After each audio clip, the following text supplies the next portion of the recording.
Welcome back to the GSMC Dead Ball Sports Podcast, hosted by GSMC Sports Network. I'm your host, Noel Jamber. It was a great weekend in sports. A lot of big name events, a lot of big name stories, and we're going to talk about what I think are the five most important. We got 3 NBA playoffs on the way. We'll talk about that. We got the Suns fire their head coach. We'll talk about that. Even though that was today, I'll talk about that. I think that's important. NBA three-point leaders. I feel like that's kind of important coming into playoffs with a whole new era of basketball. Let's talk about that. Talk about the Masters, and then we're going to talk about the Tigers, the Detroit Tigers, and the MLB. I like them a lot. Obviously, I'm a Detroit fan, so I want to talk about how they're playing. Before we get into any of that, though, tips and donations. Tips and donations are always greatly appreciated. If you do want to tip or donate, please do so. If you're in the live stream, in the link in the bio and description, and super chat and stickers in the live stream. If you're not in the live stream, just watching this online through YouTube or listening, the links in the bio description are good for both of those as well.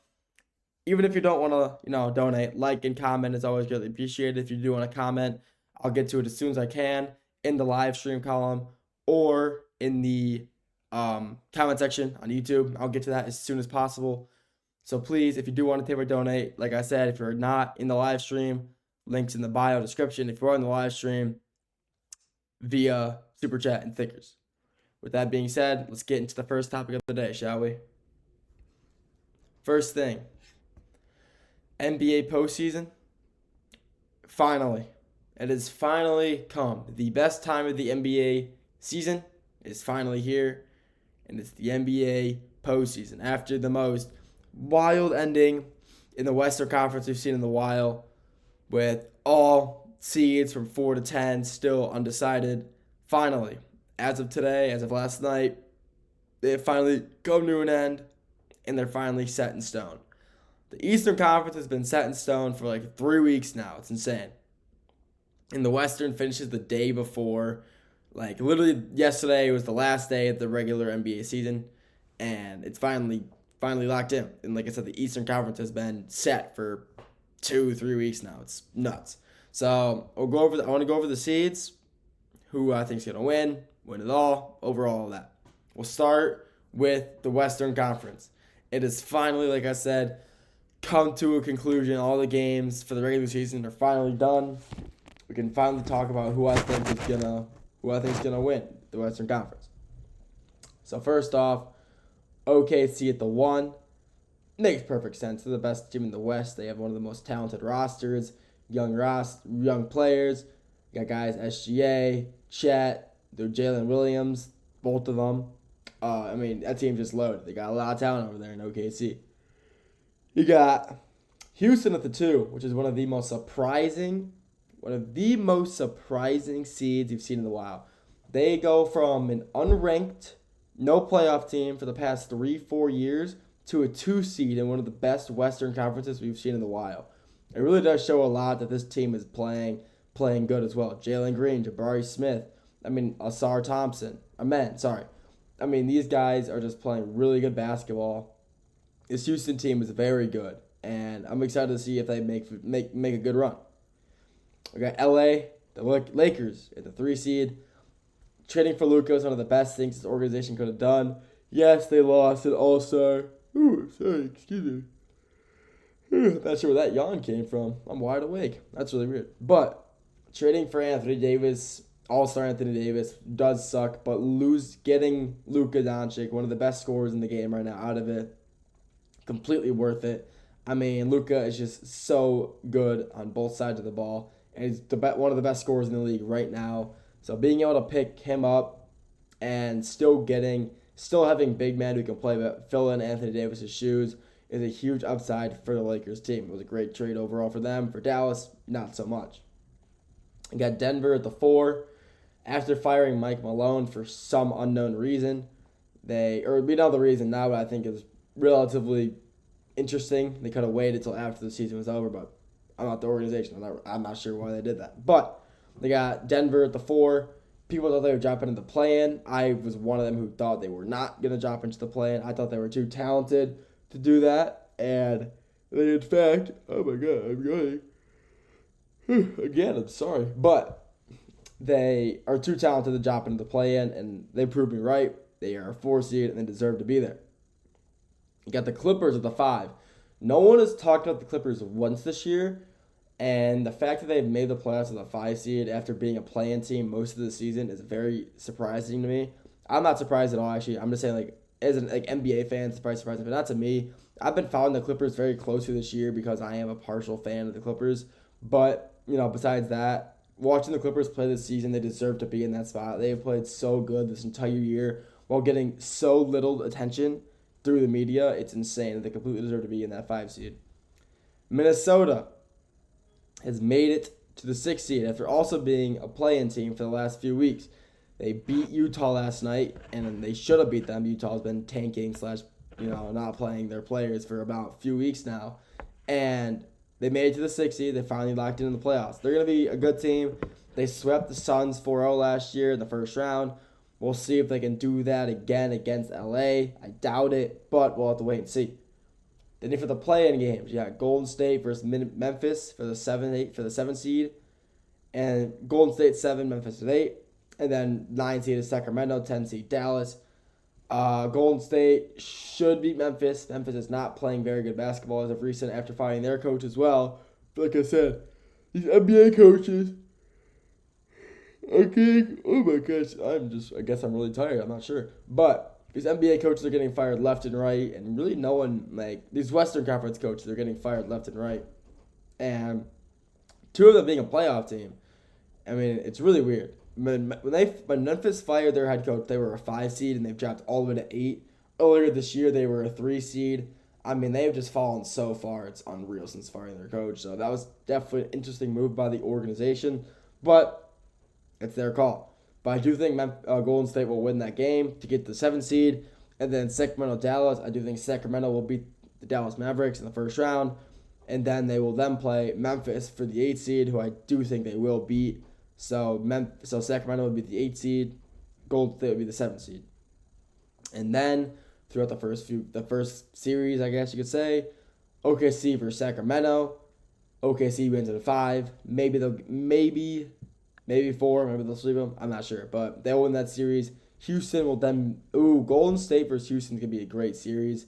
I don't think we'll have to see. Jimmy playoffs, comes back. Playoff Jimmy comes back. We'll have to wait and see. But I think Houston wins. LA versus Minnesota. LA. And then Denver versus Clippers is going to be absolute. Could be a 7-game series. And I do hope the Clippers win.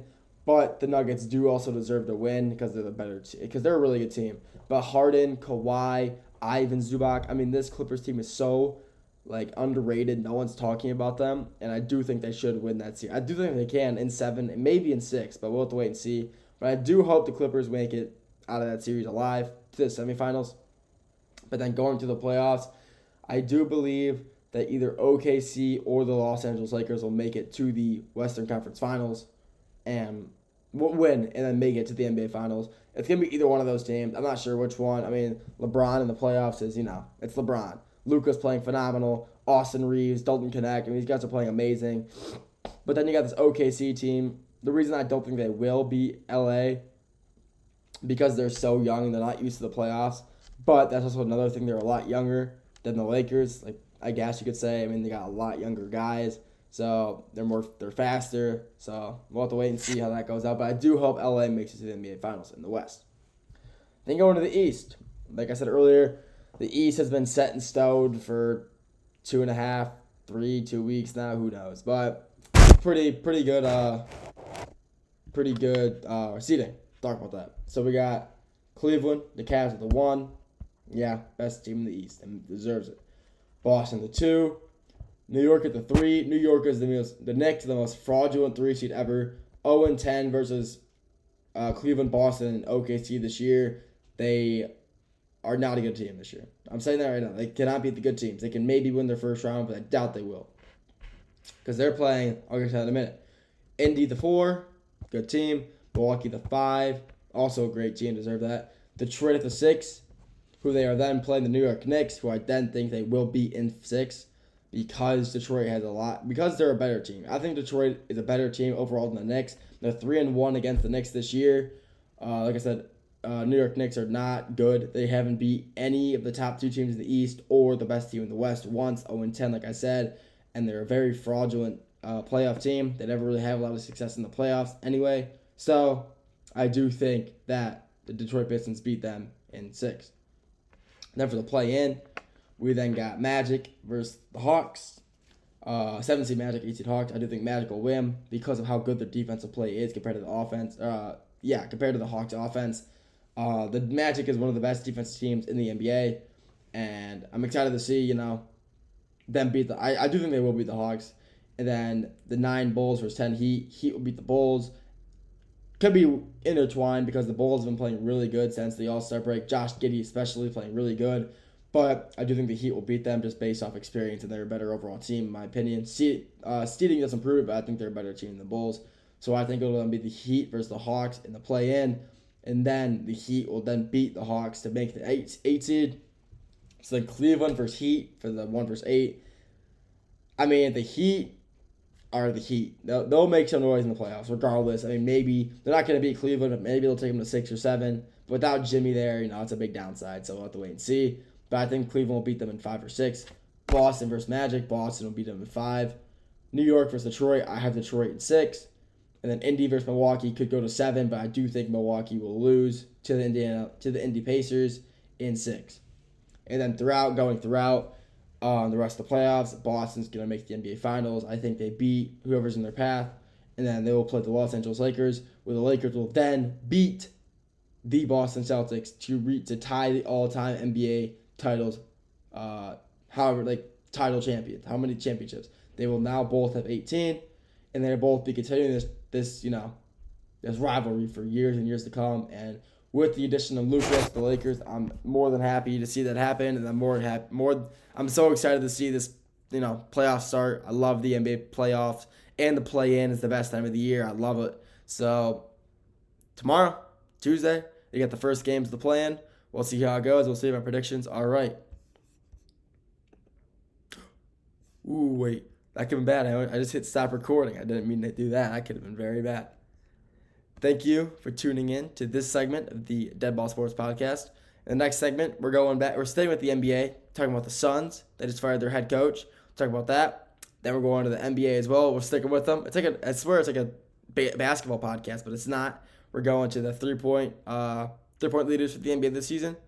Then we're going to the Masters, and then we're ending it off with the MLB in Detroit. We'll get right back to all that after the break. I feel like I'm losing my mind. Is everybody in the world blind? Please, Lord, give me a sign, a sign. I feel like I'm losing my mind. Is everybody in the world blind? Please, Lord, give me a sign, a sign. I wanna be the greatest. Everybody on the fake shit. I look around and feel like everybody is the fakest. I make this every day and I'm impatient, hoping one day I blow up from the basement. Statement, the top is so vacant. I don't hear shit that I think is amazing. Waiting for my day when I'm playing sold out shows for 1,000 faces. Hey, give me that crown, get in my way and to be put down. It ain't your place, all this my town. If I want that shit, then I'll get it right now. I'm losing it, the noose it fits. I'm losing shit, a stupid myth. You choose to live or choose to dip. You choose to fight or lose your grip and lose a gift. I feel like I'm losing my mind. Is everybody in the world blind? Please, Lord, give me a sign, a sign. I feel like I'm losing my mind. Is everybody in the world blind? Welcome back to the GSMC Dead Ball Sports Podcast, hosted by GSMC Sports Network. I'm your host, Nolan Jambert. In the last segment, we talked about the NBA playoffs. I've talked about it a lot in the show, but it starts tomorrow with the play-in, and the seeds are finally set, so I had to talk about it. This segment, we're going to Phoenix. Suns reconstruction. Just fired their head coach, Mike Budenholzer. Sorry. Bunch that word, but sorry. But Budenholzer fired him. Reconstruction starts now. Next segment, we're staying with the NBA, three-point leaders, and then we're going to the Masters, and then go off in Detroit with the MLB. Before we get into any of that, though, Tips and donations. Tips and donations are always greatly appreciated. By tipping and donating, it really means you guys care about the content that we are putting out. And by you guys tipping and donating, it means you guys care. And that means by you guys, we'll put out the best work that we possibly can if we see, you guys donating, liking the content we put out. So if you're not in the live stream and want to tip or donate, the 2 links in the bio description. If you are in the live stream, super chat and stickers are the best way to do it. Even if you don't want to tip or donate, which is okay, leave a comment in the YouTube section, comment section, or the live stream comment section. If I'm in the live stream, I'll see it as soon as I can, and I'll answer that right away. And if I'm in the comment section, I'll respond to that as soon as I can see it. But like I said, if you want to tip or donate and you're not in the live stream, the link's in the bio and description. If you are in the live stream, super chat and stickers are the best way to do it. With that being said, let's get back into the second topic of the day, the Suns and their reconstruction. The Phoenix Suns. We've talked about them a few times on the show. Missing the playoffs, but the big 3 and Beal, Booker, and Durant. And now they have fired their head coach, Mike Budenholzer. I cannot say his last name. Budenholzer. After 1 year. This is now the Suns' 3rd head coach in 3 seasons. You had Monty Williams. Took him to an NBA Finals. Lost 4-2 to the Bucks. Stayed an extra year. And then they gave him the boot. Monty came to Detroit. Took him to one of the worst seasons ever. And then they gave him the boot. He's now coaching at Notre Dame. I didn't even know that until yesterday. I saw I got a post. He's coaching at Notre Dame. He's coaching for Notre Dame's men's basketball. So congrats to him. I mean, he's still coaching. Loves the game. Last year, Frank Vogel. He didn't have a terrible season last year. Took him to the playoffs. Yeah, they got swept 4-0 to the Timberwolves. That type of stuff just happens sometimes. Obviously, it wasn't good enough for Phoenix because they got the super team. So they have to be winning and they have to be going to the semis, conference finals, championship. I didn't like it. So he was one and done as well. 1 year, had a pretty solid year. Like I said, took him to the playoffs. Swept first round by Ant and the Timberwolves, and they gave the boot. This year, Mike comes in. People are really excited. Suns fans are really excited. They see this guy. He's won an NBA championship with the Bucks, and nope, 36-46, 11th in the West. Yeah, you're not good enough. I don't think him being fired is the right thing to do. I think their upper management, GM, he's the one who should be responsible for this poor season. A lot of options, a lot of free agents this offseason, and he chose to get Bradley Beal. Yeah, that wasn't a bad pickup for signing him for as much as he did for as long as 5 years, $250.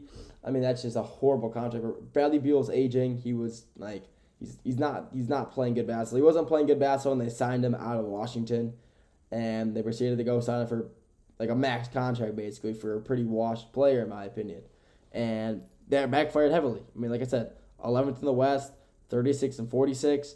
I mean, stuff happens, right? I guess stuff happens. I mean, you just can't make the best signing sometimes. But they chose to sign a very tenured vet to a large deal, knowing he probably wouldn't do the most for the team, and they still went for it. And now they're suffering. They gave the Wizards way too much for Bradley Beal. They gave him a first-round pick for 2025, this draft, 2027, 2029, and 2031, and multiple second-round picks and some player swaps. And literally for Bradley Beal and 2 other guys. It was not a very good deal, in my opinion. But, like I said, stuff happens. They make some trades that, think are going to improve the team, help the team win games, and they just kind of backfire. That's sports. That's business. So why was Mike Budenholzer, why was he let go? Like I said earlier, he had a pretty poor record, 36-46. Can't be having that, especially with the big 3 they got over the big 3 they got with their Phoenix. The problem is though, half the time they weren't even playing together. I mean, KD was hurt a little bit. Booker he wants out now. I mean, Booker wasn't even he was still playing good basketball, but he does not want to be in Phoenix anymore, and it shows. He wants to be somewhere where he will be put to good use and actually be put on a contending team. which is why there's a lot of rumors going around. He wants to go to the Detroit Pistons, and I'm not opposed to that considering he is from Michigan. And obviously, I love it. I love Booker. I like he's a really good player. And he's always dropping, 313, Detroit, Pistons, Tigers, Red Wings, Lions merch. He comes to a lot of the, every time Detroit has a game in Arizona, regardless of, the sport, he's there supporting the Michigan team over the Arizona team. So, that's just a clear sign, he wants to be in Detroit. Kevin Durant, he wants out. He's been there for a few seasons. He hasn't had any success, and it's his time to go, and he wants out, which is completely fine. I think he deserves to be. Bradley Beal, he's weighing down that Suns organization. They will not be good again until they can somehow get a team to cover his contract and take him, which no one will do if they were a smart organization. So, we'll have to wait and see with that. But another reason he was let go, people were saying that he didn't see eye to eye with Booker. A lot of rumors are coming out that him and Booker in the locker room, they weren't seeing eye to eye on a lot of topics, playing time, who to play, trade. He would talk to players about if they were okay with this trade, and every time he went to Book, he would just say no. A lot of the times, at least, because they weren't good trades, they weren't for good players. But at the end of the day, like I said, it's a business. Stuff happens like that. But overall, the Suns have a lot to improve on, especially in the coming months. They should trade Booker and KD. Get a lot of draft picks, get some money, free up some cap space, hopefully, because they don't have much left because of this Bradley Beal deal. But they should trade Booker and KD. This is rebuilding time now for the Suns. They're not in win now mode. They are now in reconstruct and rebuild and hopefully be contenders again in the next 4 years. Next year they should not even try to win games. They should. They should obviously, but they should be like the Jazz this year and just obviously tank after the All-Star break. They were already tanking. The Suns should just start reconstruction already, cut and trade Booker and KD, get some money, draft picks, swaps, whatever they need to help them become contenders in the West once again, which hopefully they will, because when the Suns are good, it's always fun watching that team. Phoenix is always I love watching them and making that finals run. I wanted them to beat Milwaukee because I wanted to see KD get another ring. I wanted to see Booker get his first ring, but you can't, and they haven't really made a run. They haven't made a run that good since. They made it to the playoffs twice, didn't go far at all. First round sweep, first round exits both times. So at the end of the day, we'll have to wait for the postseason, wait for the Suns organization to make moves, see what they do and how they do it. I'm excited to see what they do. That's all we got for this segment. In the next segment, we're sticking with the NBA again. This happens a lot. Go 3 segments in a row with the NBA. I promise you, it's not a basketball podcast. But we're going to the 3-point leaders this season. Who are the top 5? I want to talk about that. Going to the Masters after that for segment 4, and then ending with Detroit and the Tigers. We'll talk all of that after the break. Looking for your daily fix of sports talk without having to pay for it? GSMC Sports Network is available on YouTube. Just search GSMC Sports Network. Get your fix of daily sports talk shows on YouTube, absolutely free. NFL, college football, NBA, MLB, MMA, UFC, fantasy football, and so much more. GSMC Sports Network has shows running all day long, with new sports shows starting every 2 hours. Just like on your favorite cable sports channel, except GSMC Sports Network is absolutely free. Just search GSMC Sports Network on YouTube to catch one of your new favorite shows, like the GSMC College Football Podcast, Chip Shot Football Podcast, Hoops and Heels Women's Sports Podcast, GSMC Basketball Podcast, and so many more. Check it out for yourself. GSMC Sports Network, now available on YouTube absolutely free. Search GSMC Sports Network on YouTube right now.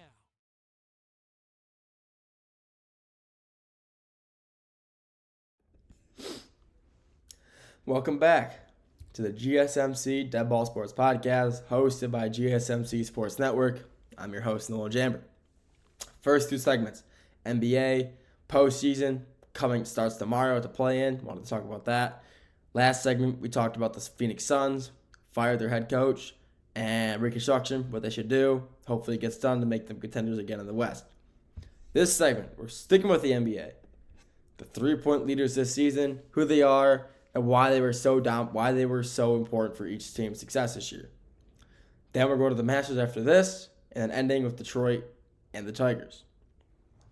But while we're talking about 3-point leaders, let's talk about it. Let's talk about the NBA one more time for today's show. Let's talk about it. So, the top 5 3-point leaders this year. Obviously, the game has changed. It's a 3-point shooting game now. If you get an open 2 or an open 3, you're obviously going to take the 3. Every player now is capable of shooting 3s. From bigs, you got Karl-Anthony Towns shooting 3s, Jokic hucking up 3s. They're going in too. Kristaps Porzingis. But this is a game that has changed a lot in the past 10, 15 years because, the 3-point shooting, how abundant it has gotten. And people, are questioning if it's just they should limit the amount of 3s each team gets to take a game.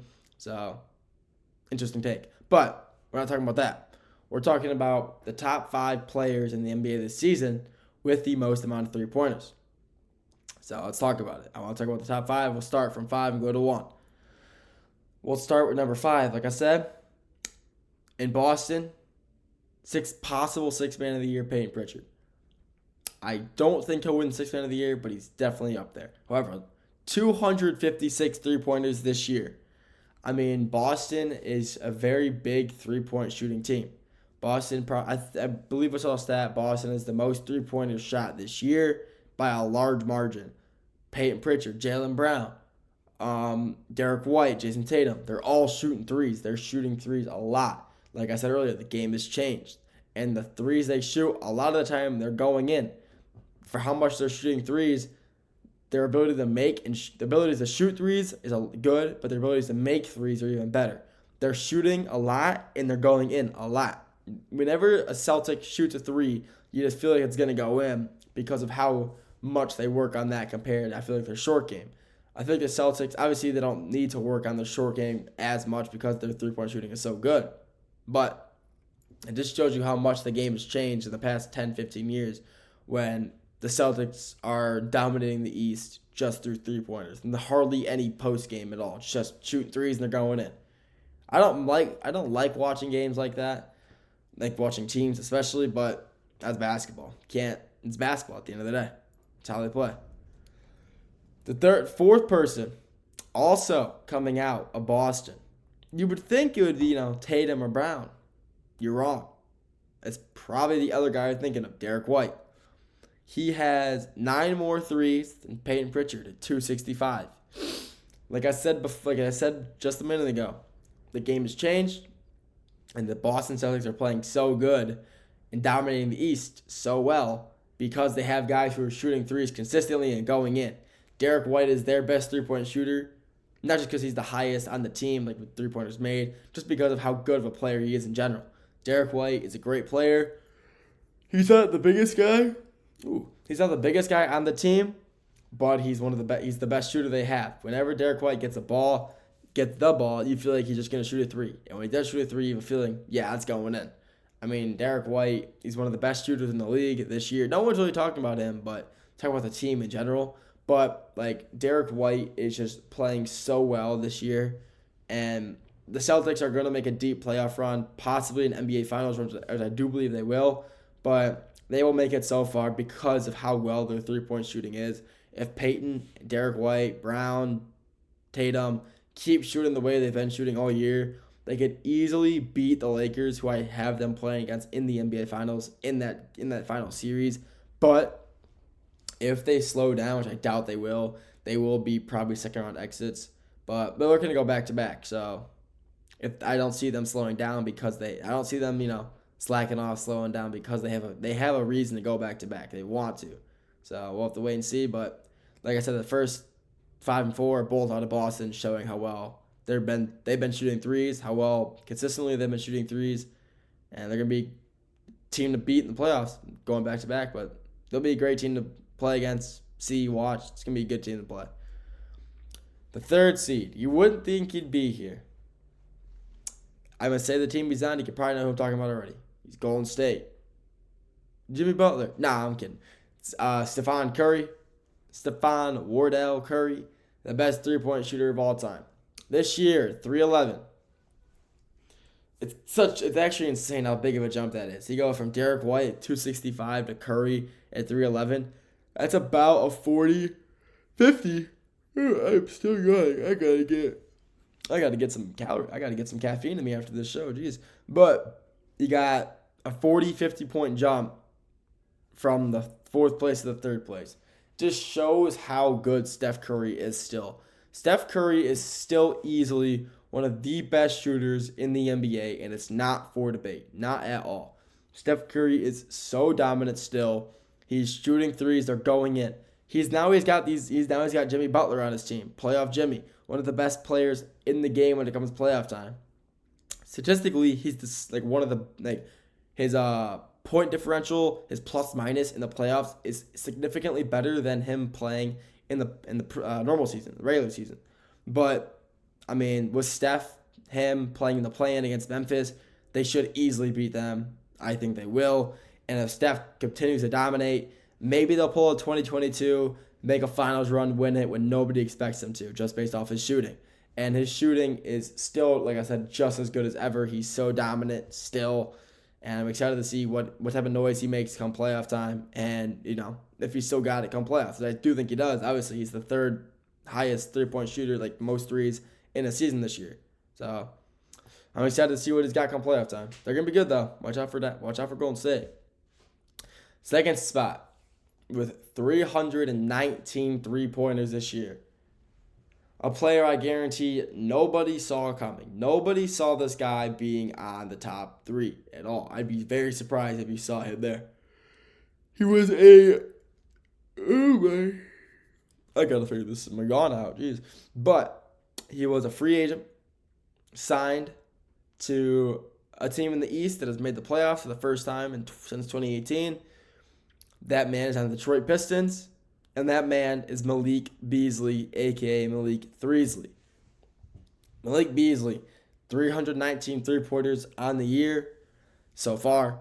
And he has proven himself to be one of the best pickups of the offseason, regardless of team. In the entire NBA, he was one of the best pickups of the offseason so far, free agent pickups. And he has helped the Pistons so much go from a 14-win team to a 44-win team and make the playoffs. Him pair with Cade, Jaden Ivey when he was healthy. I'm sorry, that sucks to say, but him and Cade paired together, just domination. I mean, he had a phenomenal game yesterday. He had like 30 points in their loss against Milwaukee. They went to overtime. He was shooting lights out most of the game. I mean, yeah, you're gonna miss threes, but for Malik, he was just hitting. I mean, he just constantly dropping threes from deep beyond the arc. It feels like he's pulling up from half court sometimes. I mean, just watching him play is phenomenal. But, I mean, Malik's one of the best pickups the Pistons had this offseason by far. And he's a huge pickup overall for the Pistons in general, just helping them. He's a 10-year vet. I mean, he's played in the league for a few years now, for a good amount of years. And, I mean, him helping the Pistons, especially not just, him being an older player, but his three-point shooting ability was one of the best things the Pistons could have added, and I'm excited to see him come playoff time. Hopefully, he's the reason. I think he will be the reason they will beat the Knicks in 6, just based off his three-point shooting. And finally, to end the season off with one three-pointer made more than Malik at 320, the man out of Minneapolis, Minnesota. The Minnesota, I don't know. I was trying to think of a nickname for him. Ant-Man. I don't know. I want to call him like the Minnesota Murderer. That's a horrible nickname. But still, I mean, Ant-Man, 320 three-pointers. I mean, he's just phenomenal. I mean, Ant-Man he's proved himself to be one of the best young stars in the game right now. His trash talk is, it's pretty trashy. But he's got the skill to back it up. Most three-pointers made this year. I mean, he's been dominant this entire year. And his three-point shooting has helped Minnesota become a play-off team and not a play-in team. They were stuck in the play-in for a few weeks. And they won with their win yesterday, helped bounce them into the 6th seed to then play the Los Angeles Lakers first round. And yeah, they swept the Suns last year 4-0 in the first round, but that will not happen again this year against LA. They might lose first round, but we'll have to wait and see. But If Ant-Man can keep shooting the way he's been shooting all year, they will win that series. But like I said, playoffs at a different time. Players play different. Some play better. Some play worse. Ant-Man, he plays better in the playoffs. So if he's been shooting like this come regular season, playoff time is going to be a whole different demon. I'm ready to see it happen. That's all we got for this segment. Final two segments, we're going to the Masters. Finished yesterday. I want to talk about that. One of the best in a while. Ending off in Detroit and with the MLB. And then talk about the Tigers. I'll get right back to that after the break.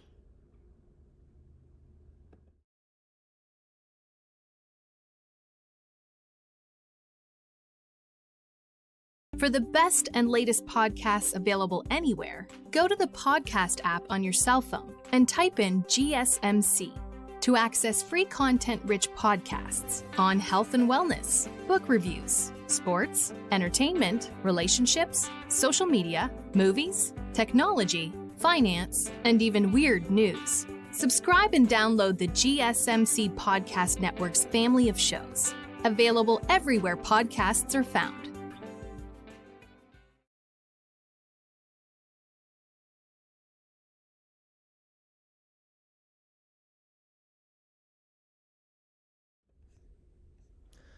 Welcome back to the GSMC Dead Ball Sports Podcast, hosted by GSMC Sports Network. I'm your host, Nolan Jam.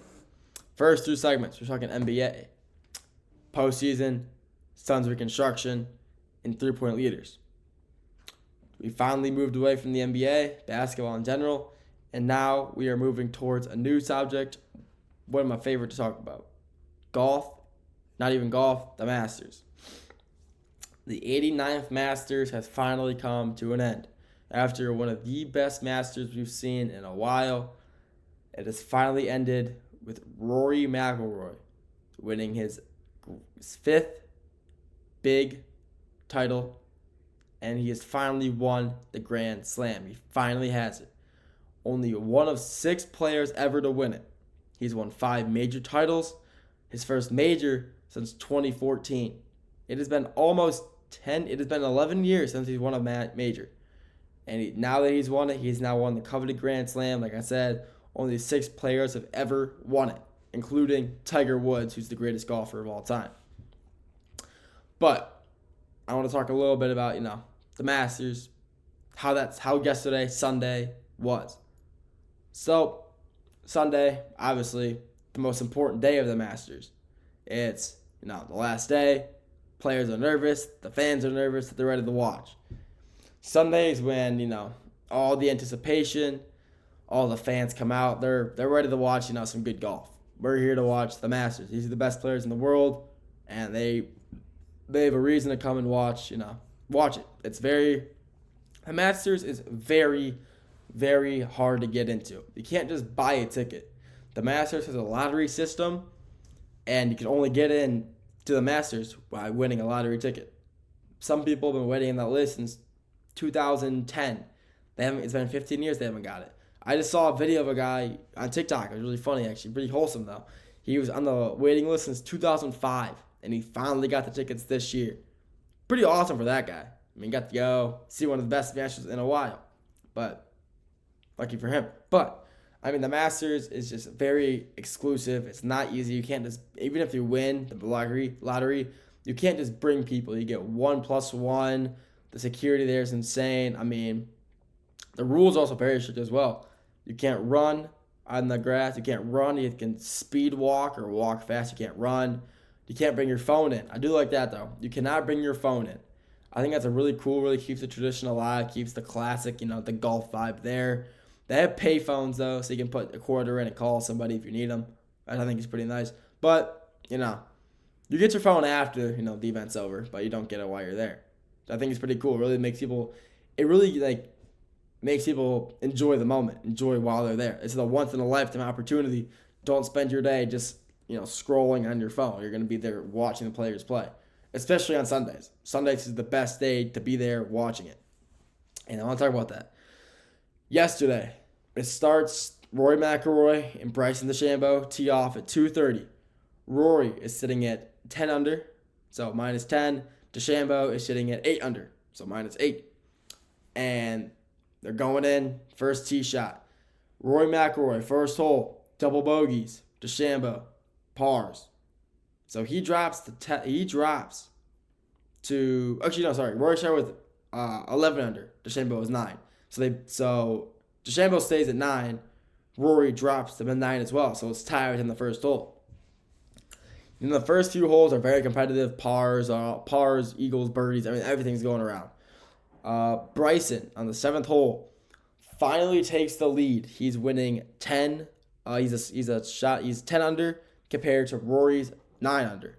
And Bryson, he's got all this momentum. He's piped up. He's ready. He's like pumped up. He's like, oh yeah, I'm gonna win this or whatever. But it just starts to crumble down for him afterwards. He does not play well the rest of the day. He ends up finishing with like a 7 under. And Rory just takes off. He gets to 11, and Bryson just cannot come back. And in the interview yesterday, Bryson was in the clubhouse. They're interviewing him post-tournament. And the interviewers are asking him, like him and Rory.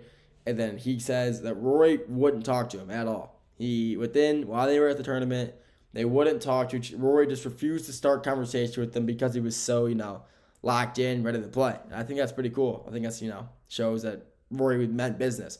Because Rory tended to choke a lot in these big tournaments. He liked to win these majors. He would, get high in the leaderboard, first place, second place, and then just choke in the last few holes.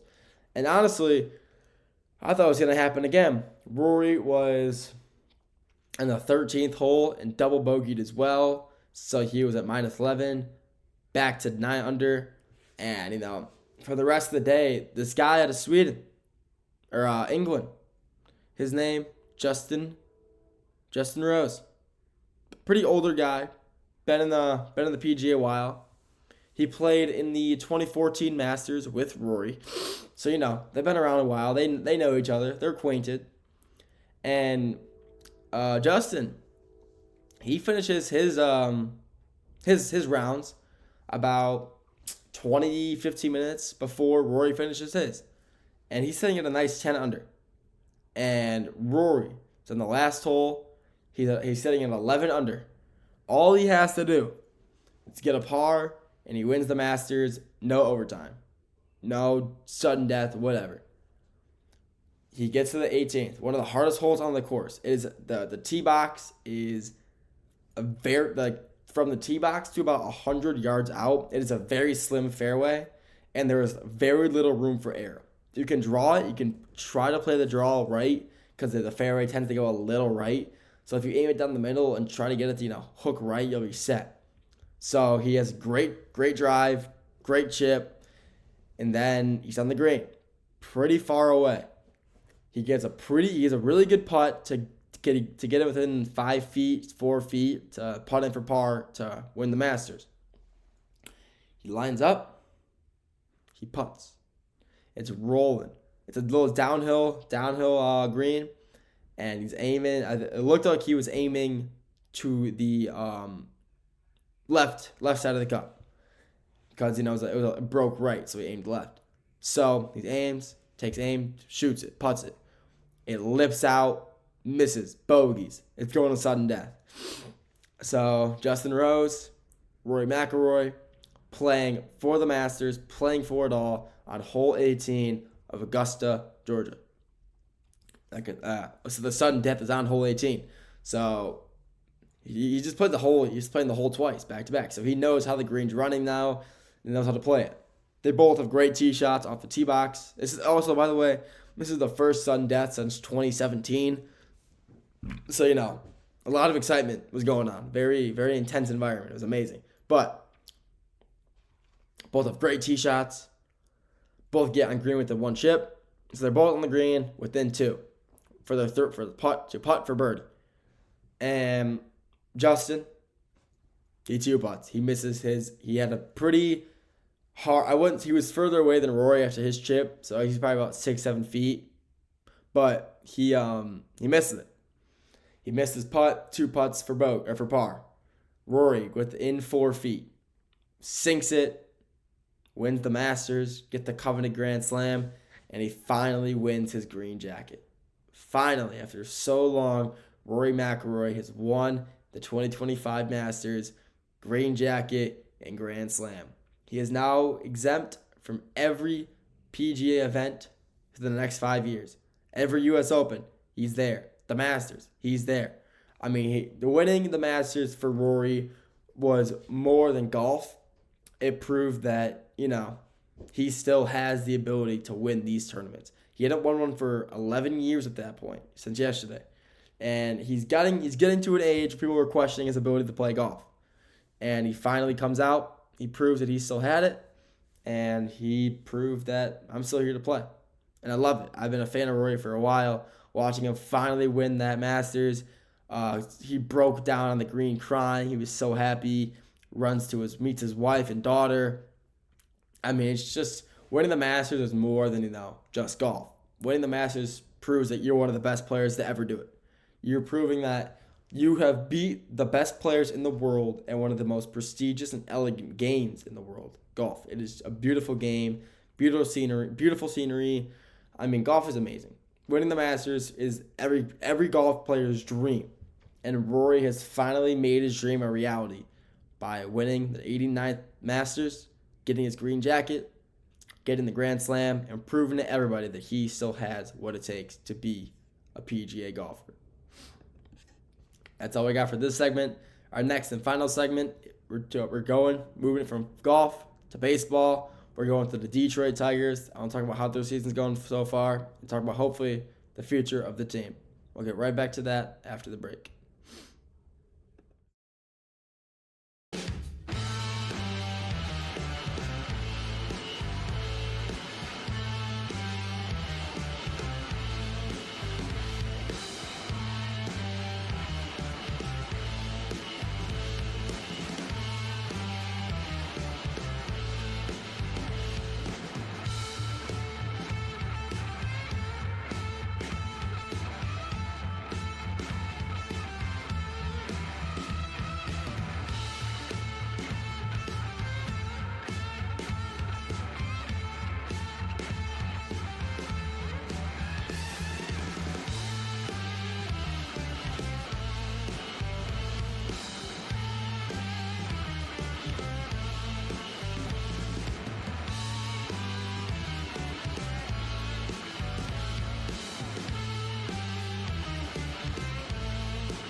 Welcome back to the GSMC Dead Ball Sports Podcast, hosted by GSMC Sports Network.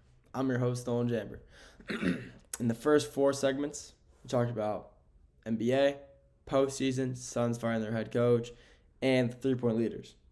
Last segment, the Masters, we talked about that. It was the Masters, had to talk about the Masters.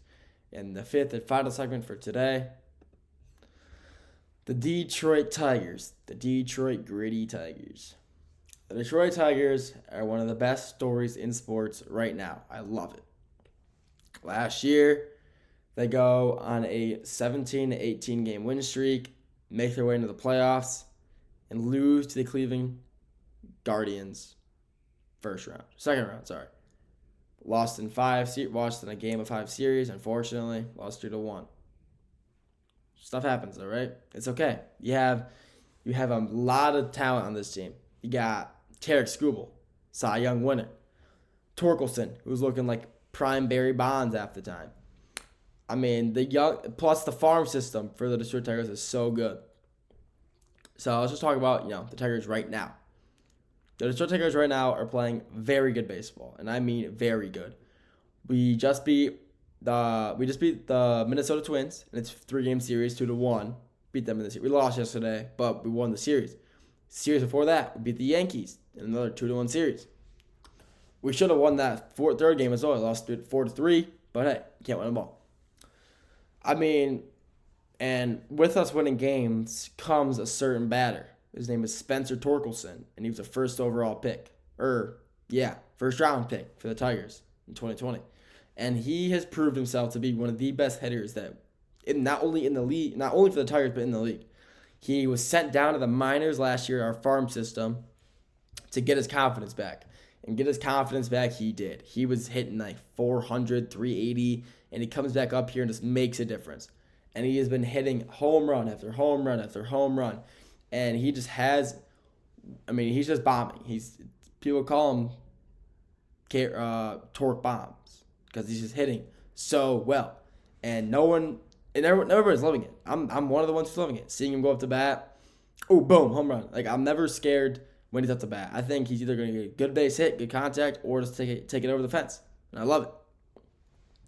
You got, our pitching. We got Tarek Skubal, like I said, Cy Young. One of the best, probably, in my opinion, the best pitcher in the MLB, but no one's going to talk about that because no one just wants to. People just want to talk about Paul Skeens. Ooh, Paul Skeens for the Pirates. Tarek Skubal is a better pitcher, and I'll stand by that. But whatever. We got a young guy by the name of Jackson Jobe. He just came out of the farm system, started his first career game last year, and has had a very good season to start his career so far. He's playing very good at the start of the season. He's very young. He throws fast. He throws hard, and his balls have a lot of movement to him. And the way that he's pitching right now is very good for the Detroit Tigers. He's, like I said, he's young, and he's just pitching very good for the Detroit Tigers. And our pitching right now is the reason we're also doing so good. Our fielding is great. Obviously, every MLB team has good fielding. But if you don't have a good pitcher, your fielding really comes into question. But our pitchers like Jackson Jobe and Tarek Skubal are so good, we hardly ever need our fielders to make plays. Yeah, we do, obviously, but a lot of the times while they're up, on the mound, throwing, pop fly or easy ground ball. I love it, and that's why the pitchers in Detroit are playing so well for us right now.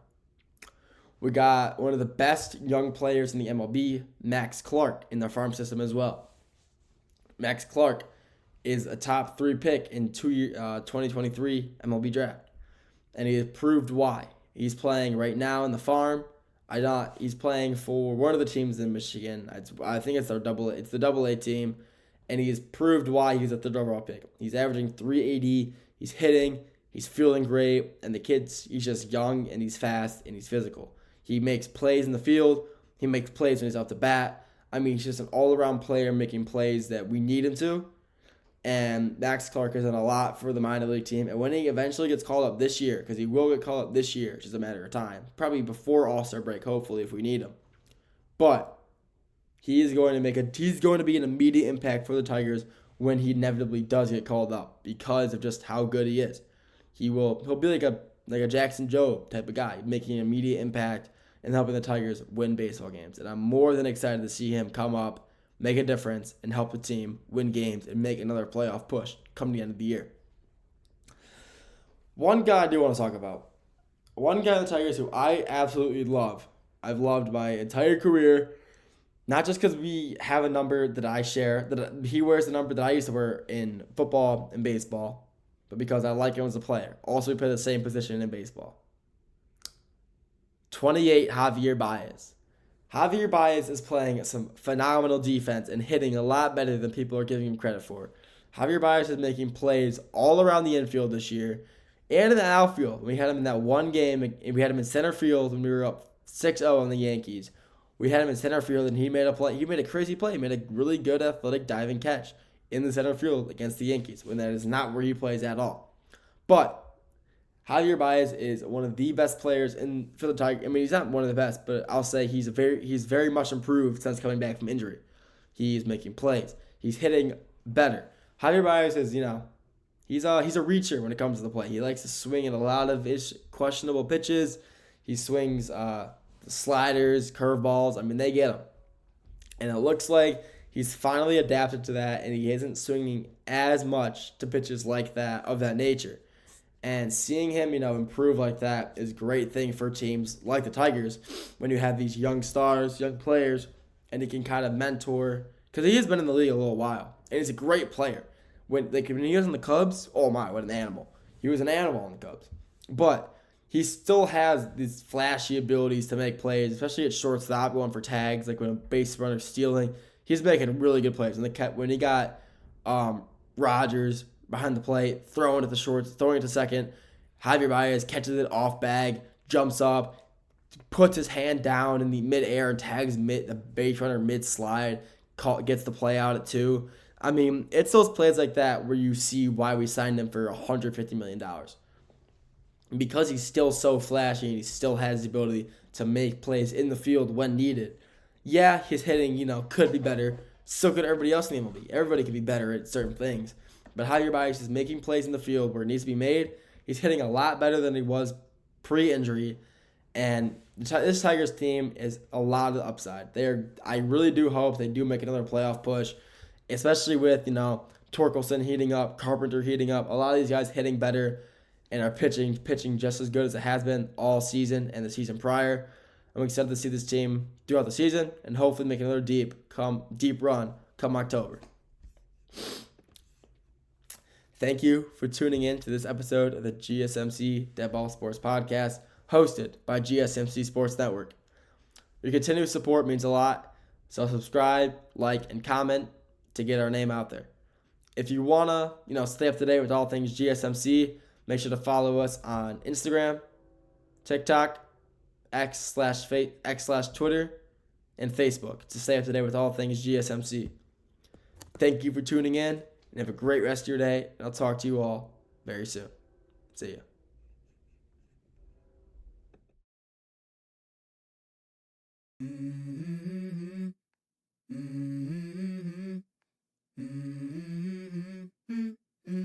Let's go. I wake up to a little bit of drool on my pillow, feel like it's gonna be a bad day. Yeah, I'm tired of shit, and the coffee ain't hit yet, damn, ain't that great. I don't wanna go to